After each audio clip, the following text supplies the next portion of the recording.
వేదిక మీద ఉన్న అతిరథ మహారథులందరూ కూడా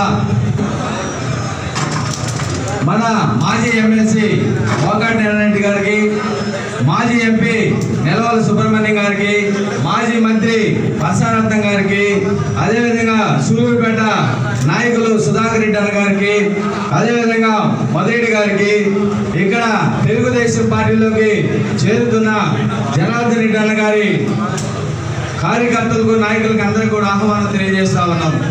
ఈరోజు నెలవల విజయశ్రీ గారి విజయాన్ని ఆపే ధైర్యం, దమ్ము సంజయ్ ఉందా అని చెప్పి సందర్భంగా తెలియజేస్తా ఉన్నాను. దమ్ము ఉందా అని చెప్పి తెలియజేస్తా ఉన్నా.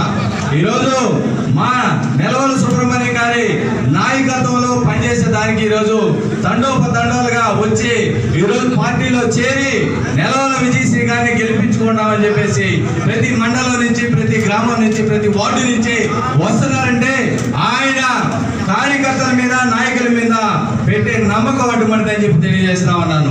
ఈరోజు నెలవల విజయశ్రీ ఆల్మోస్ట్ గెలిచిపోయింది. మనం విజయోత్సవాలు చేసుకోవాల్సిన తప్ప ఇంకేమీ లేదని చెప్పి తెలియజేస్తా ఉన్నాను.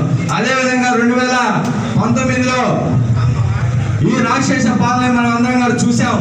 ఇవన్నీ చూసి కూడా ఈరోజు ప్రతి గ్రామం నుంచి తెలుగుదేశం పార్టీ అయితేనే, నారా చంద్రబాబు నాయుడు గారు అయితేనే ఈ రాష్ట్రాన్ని, ఈ సూలూరుపేట నియోజకవర్గాన్ని అభివృద్ధి చేయగలుగుతాడని చెప్పేసి ఈరోజు ఓజీల మండలం నుంచి వందలాది మంది తెలుగుదేశం పార్టీలోకి చేరుతున్నారంటే ఇది శుభసూచకం అని చెప్పి తెలియజేస్తూ నాకు ఈ అవకాశం ఇచ్చిన పెద్దలందరూ కూడా ధన్యవాదాలు.